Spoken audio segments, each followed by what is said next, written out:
Friends, welcome to South City PCMB और मैं आपका बायोलॉजी मेंटर नागेंद्र साहू।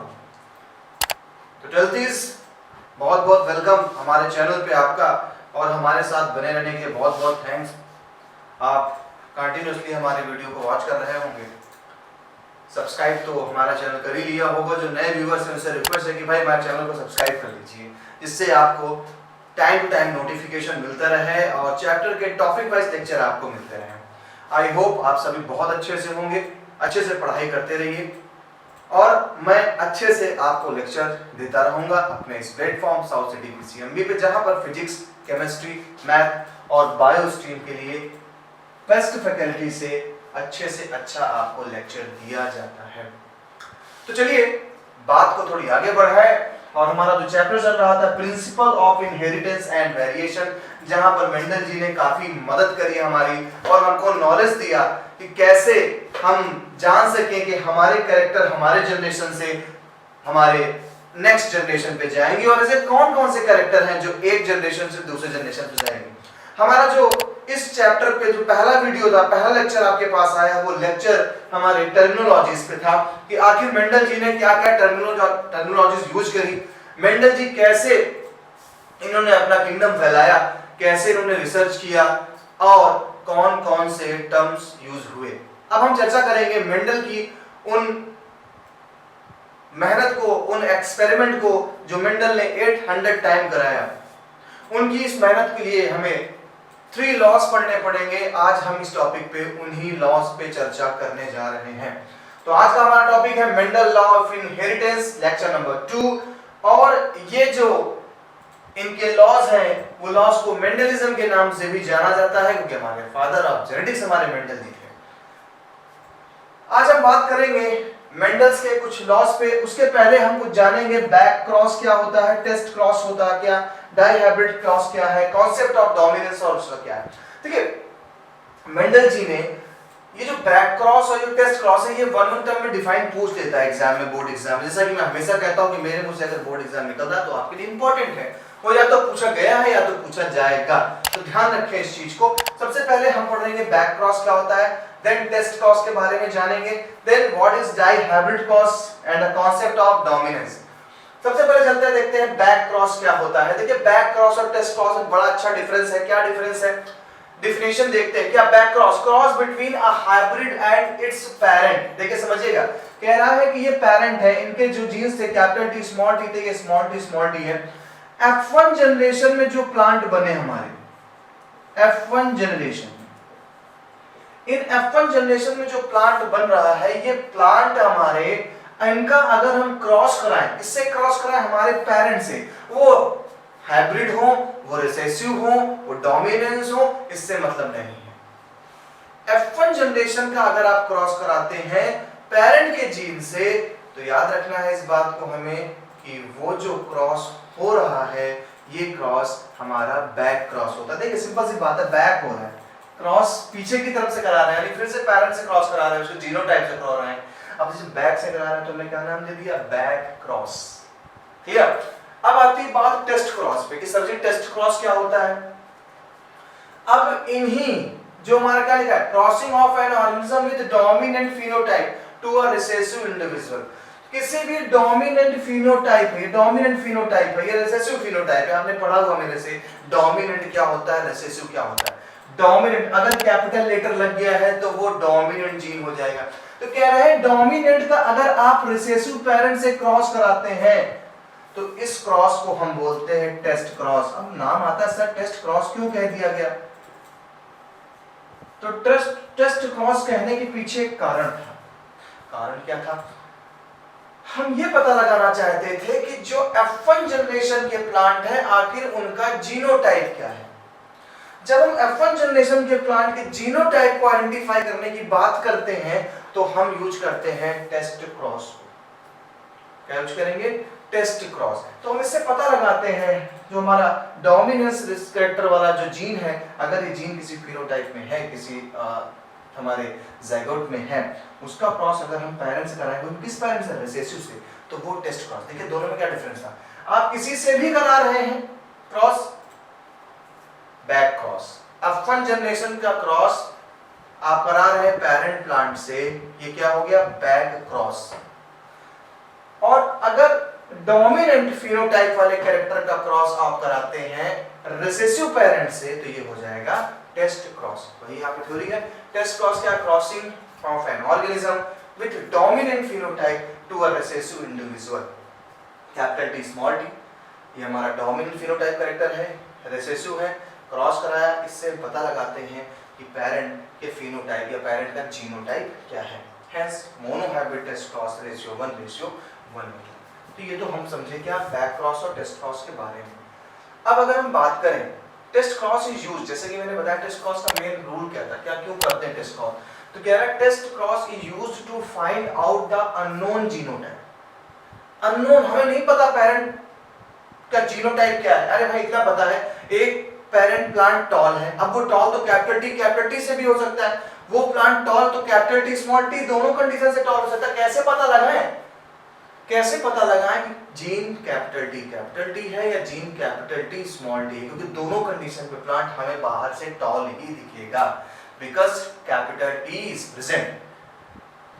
तो to identify the genotype of the parent we use test cross where the cross in between F1 generation with phenotypic character with dominant character with a recessive parent gene।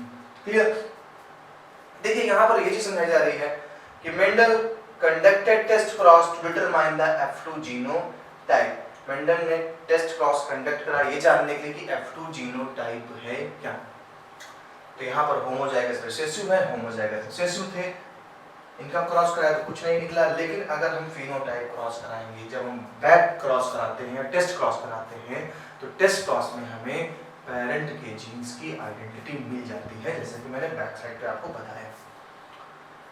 चलिए, ये तो test cross और back cross हम जान चुके क्या होता है। मैंने आपको बताया भी था कि किसी जगह पर हम अगर किसी कैरेक्टर को डिफाइन, सपोज ये टॉल प्लांट है, सपोज ये टॉल प्लांट है,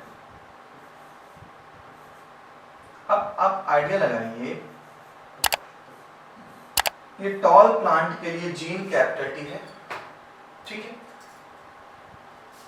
अब ये टॉल प्लांट तो आपको दिख रहा है, कैपिटल टी स्मॉल टी भी टॉल दिखाई पड़ेगा आपको, और small T, sorry capital T small T आपको टॉल दिखेगा, साथ ही साथ कैपिटल टी और कैपिटल टी भी आपको टॉल दिखाई पड़ेगा।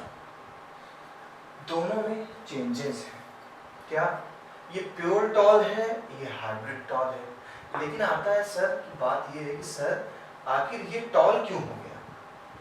तो याद रखिए, मैंने आपको बताया था कि जो जीन कैपिटल लेटर में रखे जाएंगे ये डोमिनेंस जीन होंगे, ये जीन डोमिनेंस होंगे। जो स्मॉल लेटर में रखे जाएंगे ये जीन रिसेसिव होंगे। ये चीज पहले समझ लीजिए, एक डोमिनेंट जो कैपिटल लेटर में होगा वो डोमिनेंट होगा, जो स्मॉल लेटर में होगा वो रिसेसिव होगा। अब इन दोनों को ही मेंडल जी फैक्टर कहा करते थे।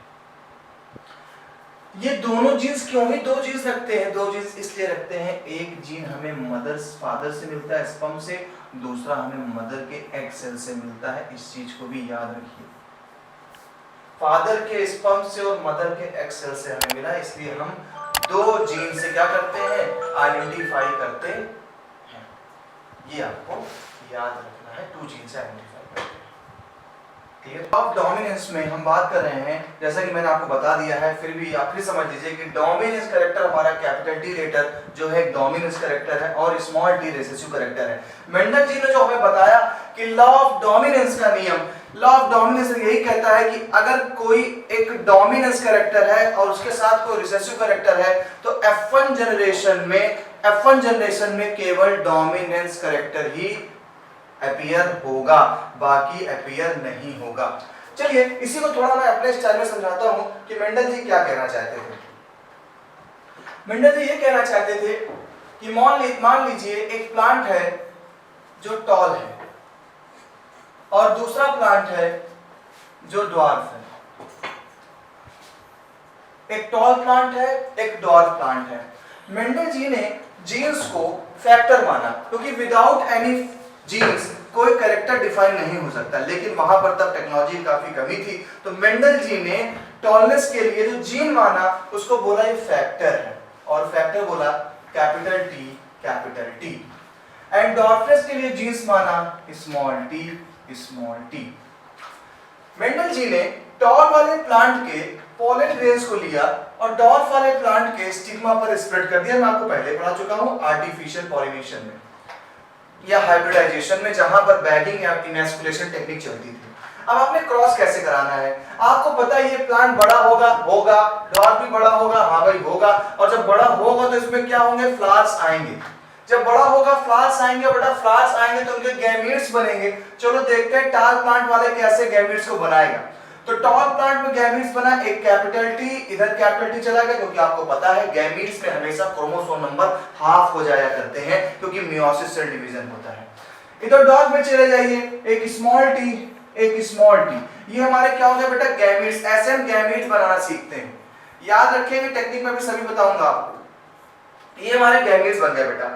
अब ये जो गैमीट्स बने, अब मान लीजिए ये वाला पॉलन ग्रेन ये एग सेल है, इससे फ्यूजन करेगा तो क्या होगा, ये वाला पॉलन ग्रेन अगर इनसे फ्यूजन करेगा तो क्या होगा। चलिए फ्यूजन करा के देखते हैं।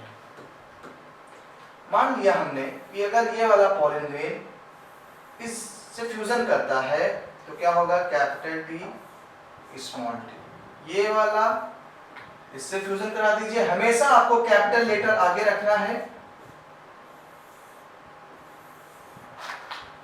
इनकी बारी आई, ये लिया, सबसे पहले इनसे कराएंगे, कैपिटल टी स्मॉल टी, इनका क्रॉस इनसे होगा, कैपिटल टी स्मॉल टी। यानी ये जो फर्टिलाइजेशन के बाद बना, ये फर्टिलाइजेशन के बाद क्या बना, ये हो गया F1 जनरेशन। इसको हमने क्या बोला, F1 जनरेशन। और F1 जनरेशन में ये जो हमें प्लांट्स मिले, हमें इनका रिजल्ट राइट करना है। अब रिजल्ट कैसे राइट करना है, तो हमने लिख दिया रिजल्ट। अब रिजल्ट लिखने के बाद आप रिजल्ट को 2 टर्म्स में डिफाइन करेंगे। क्या, first phenotype and second genotype। phenotype and genotype। तो phenotype की बात करें बेटा, phenotype का मतलब बाहरी एक्सटर्नल कैरेक्टर, ये मैंने आपको बताया था। phenotype का मतलब क्या है, एक्सटर्नल कैरेक्टर। अब एक्सटर्नल कैरेक्टर पे आप देखेंगे तो ये प्लांट कैसे है, टॉल। आप कहने से टॉल है, बिल्कुल टॉल है, क्योंकि कैपिटल लेटर आपको ध्यान रखना है। अगर कैपिटल लेटर है मौजूद वहां पर, तो आप कैपिटल लेटर का कैरेक्टर ही बोलेंगे। तो ये सारे के सारे प्लांट कैसे हो गए, टॉल हो गए। लेकिन टॉल तो हुए, टॉल 100% टॉल हुए, बट प्योर टॉल नहीं है। तो हम राइट करते हैं 100% heterozygous. 100% heterozygous tall plant. 100% heterozygous tall plant. Heterozygous समझ रहे हैं, हाइब्रिड का साइंटिफिकली टर्म होता है हेट्रोजाइगस। चलिए जीनोटाइप बेटा यहाँ पर पूछा नहीं जाएगा। अब देखिए थोड़ा सा एक हल्की सी याद रखिएगा, ये जीनोटाइप का है टर्म। क्यों 100% हेट्रोजाइगस। जब हम प्योरिटी लिखते हैं गैमीट्स की तो हम उसको बोलते हैं भाई ये जीनोटाइप है, लेकिन बाहर से देखने पे तो हमको सारे टॉल लग रहे हैं। तो फेनोटाइपिकली क्या होगा, 100% टॉल प्लांट। ये बेटा फेनोटाइप है, याद रखिएगा। इसको क्रॉस कर दीजिए कैसे, ये फेनोटाइप के लिए, ये जीनोटाइप के लिए। ठीक है। अब आप देखिए मेंडल ने इसको क्यों बोला लॉ ऑफ डोमिनेंस। आप अगर देखें तो F1 जनरेशन में केवल वही प्लांट आए जो डोमिनेंस कैरेक्टर के थे। टॉलनेस डोमिनेंस था, स्मॉल टी रिसेसिव कैरेक्टर था। इससे ये हुआ साबित कि जब कभी भी one pair of contrasting character के बीच क्रॉस कराया जाएगा तो F1 जनरेशन में हमेशा आपको डोमिनेंस कैरेक्टर ही मिलेंगे।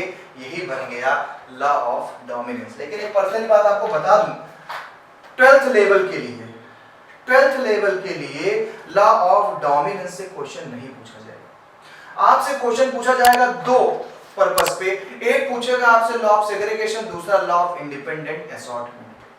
फिर भी पढ़ना तो है ही, नॉलेज तुम्हें लेना है और आप हमारे चैनल पे हैं इसीलिए कि नॉलेज की बात करें हम। चलिए, तो ये लॉ ऑफ डोमिनेंस है। थ्योरेटिकली अगर हम पार्ट को देखें तो यहाँ पर मिल जाएगा। Characters are controlled by direct units called factor. Factor occurs in pair. Factor means, यहाँ फैक्टर का मीन क्या है? यहाँ फैक्टर का मीन है जीन। यहाँ फैक्टर का मीन क्या है? Jeans. In a dissimilar pair of factor, one membrane of the pair यानी dominates, एक क्या होगा? रिसेसिव, जो मैंने बताया। कैपिटल लेटर डोमिनेंट कैरेक्टर को शो करेगा, स्मॉल लेटर रिसेसिव कैरेक्टर को शो करेगा। नेक्स्ट, अब आते हैं लॉ ऑफ सेग्रीगेशन पे। पहला लॉ हमारा कंप्लीट हुआ, लॉ ऑफ डोमिनेंस, और दूसरा लॉ हमारा आ रहा है लॉ ऑफ सेग्रीगेशन। चलिए समझते हैं लॉ ऑफ सेग्रीगेशन क्या। आप नोट करें तब इसको।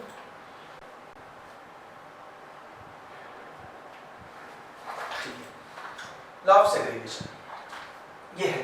देखिए पहले चीज समझिए, मैं क्रॉस कराता हूं देन आपको बताता हूं कि लॉ ऑफ सेग्रीगेशन है क्या। आपने F1 जनरेशन में जो प्लांट ऑब्जर्व किए थे वो आपने ऑब्जर्व किए थे capital T and small T.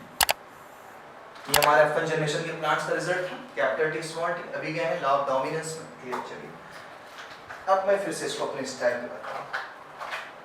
देखिए,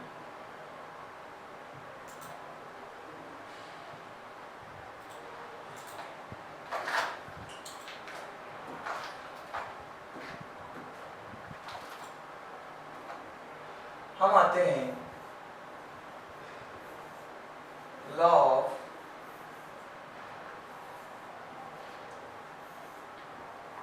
सेग्रीगेशन।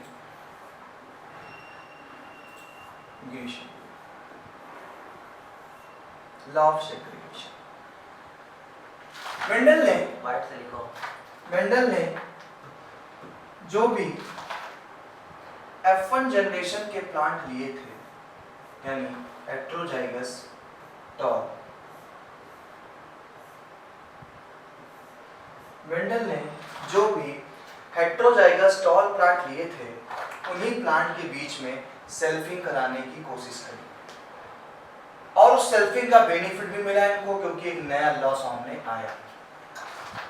सेल्फिंग कराई है, हमारे एक को मेल बना दिया, उस वही प्लांट थे। जब बड़े हुए तो एक प्लांट के पॉलिगन को लिया, दूसरे प्लांट के स्टिग्मा पर छिड़क दिया। जीरो टाइप क्या था? Capital T small T. ये हमने इनको फीमेल मान लिया। अब क्रॉस कराते हैं फिर से। आपको पता सबसे पहले क्या करना है? गैमीट्स बनाना है। सबसे पहले हम गैमीट्स बनाएंगे, तो हमने कर दिया gamete formation. Capital T small T, capital T small T, ये हमारे गैमेट्स आ गए। Capital T small T, capital T small T. अब आपको करना है क्रॉस। फिर से देख लीजिए, पहले इनके नीचे ले लीजिए, लाइन ड्रॉ कर लीजिए, ये ले लीजिए, क्या बन जाएगा? Capital T, capital T. इनको ले लीजिए, कैपिटल टी स्मॉल टी। इनको ले लीजिए, कैपिटल टी स्मॉल टी। इनको ले लीजिए, capital T small T. Okay, ये हमारे प्लांट है। जैसा हमने लॉ ऑफ डोमिनेंस में क्रॉस कराया वैसे ही क्रॉस कराया हुआ है, बस F1 जनरेशन के प्लांट के बीच क्रॉस चल रही है, उनके बीच सेल्फिंग चल रही है। अब हम रिजल्ट ड्रॉ करते हैं। रिजल्ट इस तरह, चलिए ये हमारा इधर आ गया रिजल्ट, ये आ गया रिजल्ट। आपको अच्छे से पता है रिजल्ट हम 2 टर्म में राइट करते हैं। कौन से 2 टर्म में राइट करेंगे? फर्स्ट फिनोटाइप,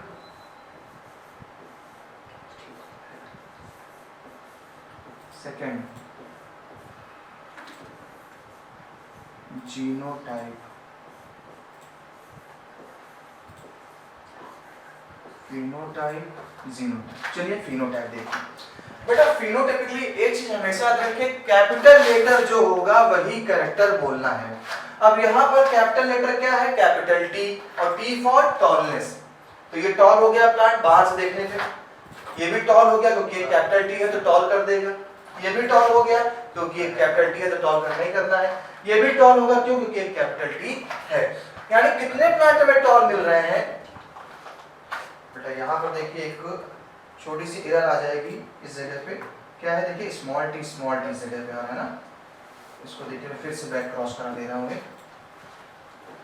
इस जगह पे थोड़ा एरर होगी, इसे फिर से बैक क्रॉस कराते से आपको अच्छे से समझ में आ सके, ऐसे थोड़ा कम क्लियर होता है।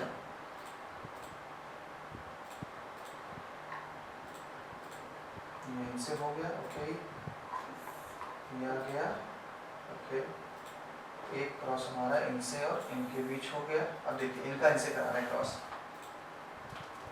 क्या बनेगा बेटा,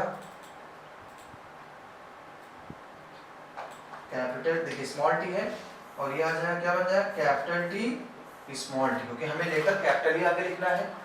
इनका बेटा इससे क्रॉस कराओ क्या आएगा स्मॉल टी, ये सही था, ये आपका आ गया, वो भी सही था।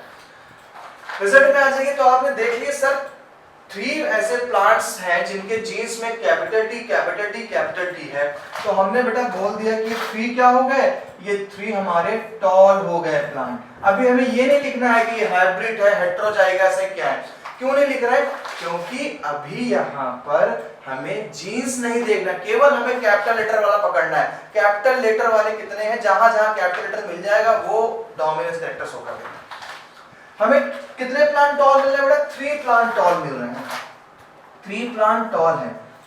एक बेटा कैसा प्लांट मिला आपको, ड्वार्फ मिल रहा है, 3 टॉल है, एक क्या है ड्वार्फ है, तो क्या रेशियो मिल गया बेटा हमें 3:1 का रेशियो मिल गया, 3 टॉल 1 ड्वार्फ। जीनोटाइप में देखिए बेटा, अब जीन्स पे देखना है, सेम जीन वाले प्लांट एक साथ रखना है। देखिए प्योर टॉल कितने हैं, प्योर टॉल 1 है, प्योर टॉल, और कौन है हाइब्रिड टॉल, और हाइब्रिड टॉल यानी हेटेरोजाइगस टॉल, और एक बेटा कैसा है ड्वार्फ है। एक हमारे पास क्या है ड्वार्फ। अब लिख दीजिए नंबर, प्योर टॉल कितने हैं 1, हाइब्रिड कितने बेटा, देखिए हाइब्रिड कितने हैं 2, ड्वार्फ कितना बेटा 1। रेशियो क्या मिल रहा है आपको 1:2:1 का रेशियो मिला। अब ये बहुत इंपॉर्टेंट है लॉ ऑफ सेग्रीगेशन। देखिए यहाँ पर आपको फिनोटाइप पूछ सकता है, किस लॉ में फिनोटाइप 3:1 मिलता है, किस लॉ में फिनोटाइपिक रेशियो 1:2:1 मिलता है, इस पे क्वेश्चन पूछ सकता है। चलिए एक और बात समझ लीजिए, क्यों लॉ ऑफ सेग्रीगेशन बोला। आप देख रहे हैं कि इस लॉ में किसी एक की दादागिरी नहीं चली, जीन्स अलग हो गए थे, जबकि लॉ ऑफ डोमिनेंस में कैपिटल टी स्मॉल टी साथ में आ गए। तो मेंडल जी ने ये बताया कि अगर डोमिनेंस और रिसेसिव जीन एक साथ में है, ऐसा नहीं है कि वो ब्लेंड हो जाएंगे, कभी अलग नहीं होंगे, आपको हमेशा डोमिनेंस रहेंगे, नहीं, गैमीट फॉर्मेशन के समय ये जीन्स अलग हो जाएंगे, ये जीन्स अलग हो जाएंगे, फैक्टर्स अलग हो जाएंगे और एक नई वैरायटी को जन्म देंगे। इसीलिए बन गया ये लॉ ऑफ सेग्रीगेशन, यानी अलग हो गए, सेग्रीगेट हो गए। क्लियर हो गया, चलिए आगे बढ़िए। अब यही आपकी थ्योरेटिकली यहां मिलेगा आपको, during gamete formation the factors of a character pair present in parents segregate, वो क्या हो जाएंगे सेग्रीगेट हो जाएंगे each other such that a gamete receives only one of 2 factor, केवल एक 2 ही फैक्टर को लेगा। होमोजाइगस पेरेंट प्रोड्यूसेस पे सारे आपको रेशियो मिल जाएंगे जो मैंने आपको बताया है रेशियो। चलिए अब हम आते हैं डाई हाइब्रिड क्रॉस पे। इसी डाई हाइब्रिड क्रॉस को लॉ ऑफ इंडिपेंडेंट असॉर्टमेंट का नाम दिया गया। माना जाए अभी आप देखेंगे भी कोई नया लॉ नहीं था, ये पुराना ही लॉ था, लेकिन थोड़ा सा यहाँ चेंजेस हुआ, और वो चेंजेस ये हुआ कि यहाँ पर 2 पेयर ऑफ कंट्रास्टिंग कैरेक्टर को ले लिया गया। यहाँ पर 2 पेयर ऑफ कंट्रास्टिंग कैरेक्टर को ले लिया गया है। 2 पेयर ऑफ कंट्रास्टिंग कैरेक्टर का मतलब, अभी तक बेटा हम केवल एक ही कैरेक्टर देखते थे कि राउंड है या रिंकल है, एक कैरेक्टर, एक पेयर, सीड राउंड है या रिंकल है, एक पेयर कैरेक्टर पे लिया गया। सीड येलो है या ग्रीन है। आपने ऐसे भी मटर के दाने देखे होंगे, पी सीड्स, आपने ऐसे भी पी सीड्स देखे होंगे। हालांकि पसंद हम लोग ग्रीन और राउंड करते हैं, लेकिन देखिए roundness is a dominant character. Roundness क्या है? ये डोमिनेंट कैरेक्टर है, डोमिनेंट कैरेक्टर। जबकि रिंकल्ड ये रिसेसिव कैरेक्टर है, ये रिसेसिव कैरेक्टर है। येलोनेस डोमिनेंट कैरेक्टर है, ग्रीननेस रिसेसिव कैरेक्टर है। अब हमें दो कैरेक्टरिस्टिक को ध्यान में रखते हुए क्रॉस कराना है, दो कैरेक्टर को ध्यान रखते हुए क्रॉस कराना है, यानी सीड के शेप और सीड के कलर पे, सीड के शेप और सीड के कलर पे हमें क्रॉस कराना है। तो सीड के शेप की बात करें तो roundness is a dominant character, wrinkled recessive character है, इधर येलो कलर डोमिनेंट कैरेक्टर है और ग्रीन कलर रिसेसिव कैरेक्टर है। तो मेंडल जी ने एक प्लान बनाया कि क्यों ना हम प्लांट्स के two pair of contrasting character को ऑब्जर्व करते हुए क्रॉस कराएं। चीजें नेचर में पहले भी घटती थी, लेकिन मेंडल ने केवल ऑब्जर्व किया कि एक प्लांट लिया जिसके सीड यानी मटर के दाने राउंड थे और येलो कलर के थे, दूसरा जो प्लांट था उसके सीड ग्रीन थे और रिंकल्ड था। अब इन्होंने क्या किया, राउंड सीड येलो के पोलन ग्रेन्स को फीमेल वाले पार्ट यानी कि स्टिग्मा पर स्प्रेड कर दिया, किसके? जो ग्रीन और रिंकल्ड सीड वाला प्लांट था। अब मेंडल ये देखना चाहते थे कि आखिर इनसे बनने वाले जो प्लांट होंगे उनमें क्या कैरेक्टरिस्टिक्स आएगा। इसी को मेंडल जी ने नाम दे दिया डाई हाइब्रिड क्रॉस। तो आपसे हो सकता है एग्जाम में पूछ ले कि डाई हाइब्रिड क्रॉस का एग्जांपल दीजिए और एक्सप्लेनेशन दीजिए। तो डाई हाइब्रिड क्रॉस का जो एग्जांपल होगा वो हो गया लॉ ऑफ इंडिपेंडेंट असॉर्टमेंट, और एक्सप्लेनेशन मैं अभी बता रहा हूं आपको। तो पहले देखिए डेफिनेशन आपके लिए यहां पर है, it is a cross between two parents differing in two pairs of contrasting characters. Example cross between P plant with round shaped and yellow colour. ठीक है, ये हो जाएगा। अब देखिए मैं क्रॉस आपको बताता हूं। सबसे पहले हमारे सामने एक प्रॉब्लम आती है कि गैमीट्स कैसे फॉर्मेशन करें, गैमीट्स बनते कैसे, सबसे बड़ी प्रॉब्लम हमारे पास हो जाती है। हमने होमोजाइगस राउंड येलो ले लिया प्लांट, देखिए ध्यान समझे तो अच्छे समझ में आएगा, राउंड बहुत बढ़िया है। तो होमोजाइगस राउंड येलो हो गया, होमोजाइगस रिंकल्ड ग्रीन हो गया। होमोजाइगस का मतलब बेटा capital Y capital Y capital R capital R, small R small R small Y, ऐसे करके आप आर कर दीजिए, कोई प्रॉब्लम नहीं। अब आती बात कि अगर लॉ ऑफ इंडिपेंडेंट असॉर्टमेंट की बात करें तो मैंने जैसे कहा कि कोई नया लॉ नहीं है। आप यहां पर भी लॉ डोमिनेंस निकालिए, आप यहां पर लॉ ऑफ सेग्रीगेशन निकालिए, ये तो खत्म हो जाता है लॉ ऑफ इंडिपेंडेंट असॉर्टमेंट। तो लॉ अगर डोमिनेंस निकालेंगे आप तो लॉ ऑफ डोमिनेंस में क्या निकलेगा? लॉ ऑफ डोमिनेंस में आप क्या करने जा रहे हैं, सबसे पहले F1 जनरेशन पे आपको याद कर लीजिए बेटा, गैमीट्स अगर इनके बनेंगे तो हाफ ही जाएंगे गैमीट्स में, तो एक आर पहुंचा देखो कैपिटल, एक कैपिटल वाई पहुंच गया। गैमीट्स आपको पता है मियोसिस से डिवीजन होगा, जो गैमीट बने क्रोमोसोम नंबर हाफ पहुंचते हैं, यहाँ पर भी क्रोमोसोम नंबर हाफ पहुंचे। इधर से बेटा ये देखिए आर से ये एक पेयर था, एक ही आर जाना है गैमीट में, 2 स्मॉल वाई थे, एक ही स्मॉल वाई जाना है गैमीट्स में, चला गया capital R capital Y small R small Y. चलिए अब अगर हम बेटा क्रॉस करा दें इनका तो लॉ ऑफ डोमिनेंस क्या कहता था? लॉ ऑफ डोमिनेंस कहता था भाई एक जीन डोमिनेंस कैरेक्टर वाला होता था और एक जीन रिसेसिव कैरेक्टर वाला, वही तो लिखा है हमने, capital R capital Y small Y, और क्रॉस कराने पे आ भी जाएगा capital R capital Y small Y. क्या बन गया? Heterozygous round yellow seed. क्या बन गया? हेट्रोजाइगस राउंड येलो सीड हमें मिल गया। अब जब बात आएगी तो आपने लॉ ऑफ डोमिनेंस निकाला यानी F1 जनरेशन निकाला, अब किसकी बात आएगी? अब आएगी लॉ ऑफ सेग्रीगेशन की। तो लॉ ऑफ सेग्रीगेशन पे अगर पहुंचोगे तो क्या होगा, आप इन गैमीट्स को अलग करेंगे। चलिए आपने ये F1 जनरेशन के प्लांट निकाल लिए, अब इनसे गैमीट्स बनाइए। तो बता दें आपको फंडा क्या है, तो गैमीट बनाने में सीन है, गैमीट कैसे बनाने आप देख लीजिए। गैमीट बनाने के लिए आप क्या करेंगे, suppose capital R small R था, कैपिटल वाई स्मॉल वाई था। अब गैमीट्स कैसे बनाने समझिए, इनकी आपस में क्रॉस करा दीजिए। मेथड ऐसा नहीं है, कोई मेथड ऐसा नहीं है। क्या मेथड नहीं है?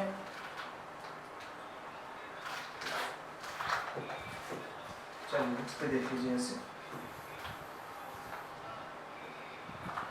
Capital R capital Y small R small Y. अब आपको क्या करना है, आपस में सेल्फिंग कराइए। ये मेथड कहीं बुक में नहीं है, आपको समझाने के लिए बता रहा हूँ। कैपिटल आर स्मॉल आर, अब इस आर का इनवाई से करा दीजिए, कैपिटल आर स्मॉल आर। अब इनका क्रॉस से करा दीजिए। आर आगे रखेंगे क्योंकि वाई से पहले आता है, भले वो स्मॉल लेटर में। और ये हो गया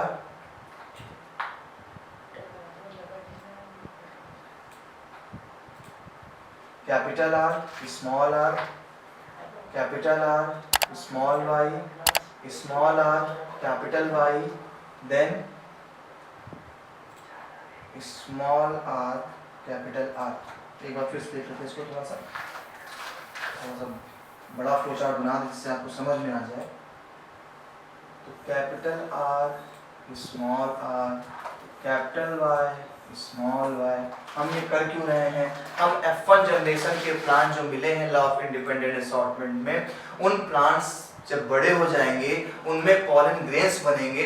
तो हम ये देखना चाह रहे हैं आखिर उनमें किस टाइप के पॉलन ग्रेन्स बनेंगे या किस टाइप की एक्सेल बनेगी और उनमें गैमीट्स किस टाइप के होंगे, हम ये ऑब्जर्व कर रहे हैं। तो यहाँ इससे क्रॉस कराया, क्या बना, कैपिटल आर कैपिटल वाई। अब इसी का किससे करा रहे हैं, इनसे, कैपिटल आर स्मॉल वाई। अब इनकी बारी आ गई, क्या बनेगा बेटा, स्मॉल आर कैपिटल वाई। इनकी बारी आ गई, स्मॉल आर स्मॉल वाई। यानी अगर ऐसे प्लांट्स बड़े हुए तो इन प्लांट्स में इतने टाइप के गैमीट्स बनेंगे, इतने टाइप के गैमीट्स बनेंगे। ऐसे ही हमें 2 गैमीट्स बनाने हैं। ऐसे कितने गैमीट्स बनने हैं, 2 गैमीट्स बनने, एक ये और एक, क्योंकि 2 प्लांट के बीच क्रॉस करा रहे थे। चलिए इसी चीज को देखिए, हम उठा के कहाँ रख रहे हैं, ये देखिए, कैपिटल आर कैपिटल वाई, ये गैमीट पहला, then capital R small Y second gamete, small R capital Y third gamete, small R small Y fourth gamete. यानी 4 टाइप के गैमीट्स पॉसिबल है। इस पे भी बोर्ड क्वेश्चन पूछ सकता है। वो आपको एक जाइगोट का जीनोटाइप दे देगा और आपसे कहेगा कि भाई पॉसिबल गैमीट्स क्या है, तो आप ऐसे इसको क्रॉस करके निकाल सकते हैं। तो एक ये निकला, देखिए इधर इनकम निकल गया। अब इन्हीं की हम सेल्फिंग जब कराएंगे, जब इन्हीं की हम सेल्फिंग कराएंगे तो सेल्फिंग्स के थ्रू हमें क्या मिलेगा, हमें मिलेगा F2 जनरेशन, यानी लॉ ऑफ सेग्रीगेशन। जैसे हमने कराया है लॉ ऑफ सेग्रीगेशन कि law of independent, law of dominance के जो जीन्स जो प्लांट्स थे उनके आपस में क्रॉस कराया। चलिए करा देते हैं इनकी सेल्फिंग। लेकिन सेल्फिंग कराने के लिए हम एक मेथड यूज करते हैं और उस मेथड का नाम है चेकर बोर्ड। उस मेथड को बोलते हैं क्या, चेकर बोर्ड मेथड। देखिए चेकर बोर्ड मेथड कैसा होता है, ये देखिए चेकर बोर्ड मेथड है। क्या किया हमने, इसमें सारे गैमीट्स सेलेक्ट कर दिए। एक गैमीट इस प्लांट का हो गया, हमने इसको मेल बना लिया। इधर देखिए गैमीट्स है, हमने इनको फीमेल बना लिया। भाई ये फीमेल गैमीट है, ये मेल गैमीट है। चलिए क्रॉस करा दिया जाए। इस प्लांट का इससे क्रॉस कराएंगे, जो क्रॉस कराएंगे वो यहाँ पे राइट होगा। फिर इसी का इससे क्रॉस कराएंगे, जो होगा यहाँ पे राइट करेंगे। सेम ऐसे चेंज चलेगी ऐसे। जो भी आप क्रॉस कराते जाएंगे, इनका इससे कराएंगे तो यहाँ, इनका इससे तो यहाँ, भैंसा का यहाँ, भैंसा का यहाँ। ठीक है, ऐसे होगा। अब इनकी बारी आएगी तो इनका और इनका कॉम्बिनेशन यहाँ। करना कुछ नहीं है, करना है मिला के रख दो, मिला के लिख दो। कैपिटल लेटर स्मॉल लेटर मिला के रखिए। चलिए देखे करते हैं। Capital R capital Y capital Y. खुद करिए, आप भी कॉपी में ले लीजिए। ये ब्लॉक शॉट देखिए, ब्लॉक मत देखिए, अपने से करना स्टार्ट करिए। Capital R capital Y small Y, capital R देखिए स्मॉल आर आ गया, ये capital R small R capital Y, capital R small R capital Y small Y. यहाँ पे देखिए capital R capital Y small Y, capital R small Y small, ऐसे करके चले जाएंगे। आपको ऐसे 9 प्लांट दिखाई पड़ रहे हैं। कितने प्लांट मिल रहे हैं आपको? 9 प्लांट मिले, 16 प्लांट्स मिले। अब इन 16 प्लांट में हमें रेशियो निकालना है कि रेशियो कैसे निकालें इन 16 प्लांट्स में। चलिए आप अगर देखेंगे बेटा तो आपको पता है कैपिटल लेटर वाले कैरेक्टर को हमें पकड़ के चलना है। अगर कैपिटल लेटर है पेयर में तो कैरेक्टर सिर्फ वही बोलो, सिर्फ एक चीज कर लीजिए। बहुत से लोग बहुत गलतियां करते हैं। हम कह रहे हैं केवल आप कैपिटल लेटर को पकड़े और कैपिटल लेटर वाला ही कैरेक्टर बोले, और कैपिटल लेटर नहीं है तो स्मॉल लेटर वाला कैरेक्टर बोल दे, बस प्लांट अपने आप लर्न हो जाएंगे। देखिएगा ये प्लांट है, क्या है? Capital R. भाई चाहे 2 हो चाहे 1 हो, एक भी लिख दिया कैपिटल आर तो मतलब इसका राउंड हो गया। एक भी कैपिटल वाई आ गया तो मतलब येलो हो गया। क्यों? क्योंकि हम फिनोटाइपिक कैरेक्टर पढ़ रहे हैं। और 12th स्टैंडर्ड में लॉ ऑफ इंडिपेंडेंट असॉर्टमेंट का फिनोटाइप कैरेक्टर ही पूछा जाता है, जीनोटाइप कैरेक्टर नहीं पूछा जाता क्योंकि वो सिंपल होता है। बताइए क्यों? कैपिटल आर वाई यानी ये प्लांट राउंड एंड येलो हो गया। जरा काउंट करिए सब में राउंड एंड येलो कितने हैं, काउंट करिए फटाफट, जल्दी जल्दी अपना रिजल्ट बताइए काउंट करके। कैपिटल आर को देखना है, कैपिटल वाई देखना है। अगर ये है पेयर में तो प्लांट का कैपिटल कैरेक्टर वाला बोल दीजिए, ठीक है? तो आप जब काउंट करेंगे टोटल तो ओवरऑल आपको राउंड एंड येलो सीड मिलेंगे 9 बेटा। राउंड एंड येलो सीड बेटा आपको 9 मिलेंगे। अब देखिए मैं आप लोगों से पूछता हूं ये प्लांट कैसा होगा, ध्यान से देखिए। कैपिटल आर है, कैपिटल वाई स्मॉल है। पहली बात तो आपने देखा कैपिटल आर है, इसका मतलब सर राउंड हो गया, इसका मतलब राउंड हो गया। और स्मॉल वाई है, दोनों स्मॉल वाई है, कैपिटल है नहीं तो इसका मतलब बेटा ग्रीन हो गया। ये भी काउंट कर डालिए कितने हैं राउंड एंड ग्रीन, तो round and green, round and green and round and green. 3 plants हमको मिलते हैं राउंड एंड ग्रीन। चलिए बेटा अब इनको दिखा दिया। आप देखिए जरा कि आपको रिंकड वाले प्लांट कहाँ लिखे थे। ये देखिए स्मॉल आर लगा हुआ है, कहीं बेटा कैपिटल आर तो है नहीं, और जब कहीं कैपिटल आर है ही नहीं तो सिंपल सी बात है यार, ये कैसा हो जाएगा? रिंकड। ढूंढ डालिए रिंकड कितने हैं, तो रिंकड येलो, कितने मिले रिंकड येलो आपको? 3 आपको प्लांट रिंकड एंड येलो मिले। एक बेटा कैसे मिल रहा है? रिंकड एंड ग्रीन, एक अकेला विचार मिला। अगर आपको याद हो लॉ ऑफ सेग्रीगेशन में आपने रिसेसिव प्लांट केवल एक ही पाया था। इस तरीके से मेंडल को काफी सक्सेसफुली मिला कि हाँ यार अगले ने चीजें सही बताई हैं। और इस तरीके से जो रेशियो बना वो रेशियो बना 9:3:3:1 का रेशियो। इस तरीके से 9:3:1 का रेशियो मिला और ये हमारा हो गया फिनोटाइपिक रेशियो। क्यों नाम दिया गया लॉ ऑफ इंडिपेंडेंट असॉर्टमेंट? नाम इसलिए दिया गया लॉ ऑफ इंडिपेंडेंट असॉर्टमेंट, क्यों? क्योंकि जब 2 पेयर ऑफ कंट्रास्टिंग कैरेक्टर को ध्यान रखकर क्रॉस कराया गया तो जीन्स बिल्कुल आजाद थे, और आजाद जीन्स यानी इंडिपेंडेंट जीन्स किन्हीं के साथ जुड़ करके एक नया कॉम्बिनेशन तैयार करते हैं। ये था लॉ ऑफ इंडिपेंडेंट असॉर्टमेंट और यही था मेंडलिज्म।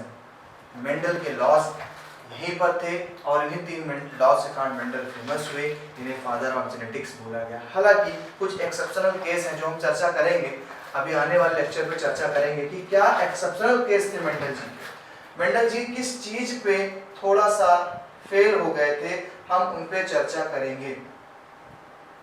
तो ये रहा आपका रेशियो, यहाँ पर आपको थ्योरी मिल जाएगी और आप देख लीजिए, इसलिए आपके लिए ऐसे पेजेस रखते हैं जिससे कि आप आसानी से अपने नोट्स क्लियर से कर सकें, नोट्स बना सकें।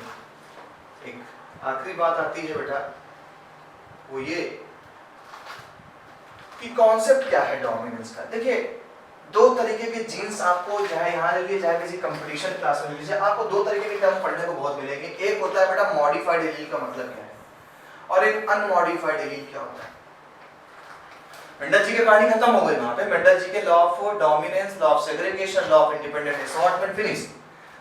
ये क्या है? अनमॉडिफाइड जीन क्या है? अनमॉडिफाइड का मतलब जो बेटा नॉर्मल फंक्शनिंग वाले हमारे जीन्स है। It is generally dominant and represent original phenotype. ये डोमिनेंट फिनोटाइप होते हैं, यानी capital T is a unmodified, capital T unmodified allele है, जबकि मॉडिफाइड में क्या कर रहा है, इट इज जनरली रिसेसिव, और जो रिसेसिव जीन्स होते हैं वो क्या है, अनमॉडिफाइड होंगे। तो बेटा याद रखिएगा, ये टर्म्स आगे जाके पूछ सकते हैं आपसे कि मॉडिफाइड और अनमॉडिफाइड जीन्स में क्या डिफरेंस है। तो मॉडिफाइड जो जीन्स है वो रिसेसिव जीन्स होते हैं, अनमॉडिफाइड होते हैं वो डोमिनेंट जीन होते हैं। और इसीलिए एक टर्म और यूज किया था, वाइल्ड टाइप जीन्स लगाया था, इनको वाइल्ड बोला जाता है, जंगली है, ये अपना हावीपन दिखा देते हैं, तो इन्हें वाइल्ड भी बोला जाता है। तो बेटा आज का जो हमारा ये लेक्चर रहा वो बेस रहा हमारे मेंडल के लॉस पे, जहां पर हमने 3 लॉस को जाना, और उम्मीद करते हैं कि आप ऐसे हमारे चैनल्स को देखते रहेंगे, हमारे लेक्चर्स को देखते रहेंगे और हमें हेल्प करते रहेंगे, हमें मोटिवेट करते रहेंगे। तो बेटा थैंक्स फॉर वॉचिंग, आपने हमारे लेक्चर को पूरे स्टार्टिंग से एंड तक देखा। आप लोगों से रिक्वेस्ट है कि हमारे चैनल साउथ सिटी पीसीएमबी को सब्सक्राइब करें, लाइक करें और शेयर करें। धन्यवाद।